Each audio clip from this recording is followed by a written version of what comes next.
Guys, magluluto tayo ng gin ramen na naman. Ayan, ang ating recipe ay mayroon tayong malunggay, itlog at hoy, ano kaya yan? Ba't may ganyan? Ba't may papaya? Wala lang, gusto ko lang siya ilagay dyan, design. Okay, kumukulo na ang ating water. Lagay na natin ang ating gin ramen. This one guys, this one.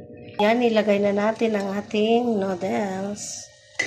Ayan guys, para hindi siya masyadong maging, hindi siya masyadong maging overcook. So, lagay na natin ang kanyang seasoning.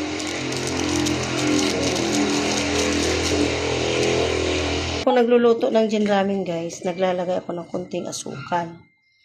Konting asukal. Yan, paano lang siya. Medyo matamis ng konti. Yan ang gusto ko. Tinikos-mikos natin.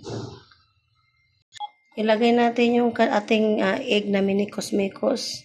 Mix egg yan guys. So, yan lang muna. Tapos ilagay natin ang buong itlog, egg, dyan sa gilid.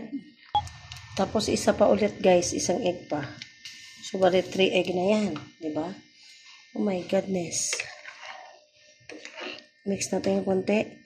Para yung egg hindi hindi natin inikis-mikos. Okay, hindi alam na this. Tapos guys, ilagay natin yung malunggay. Malunggay.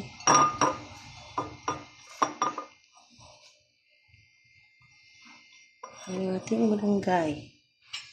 At ilubog natin.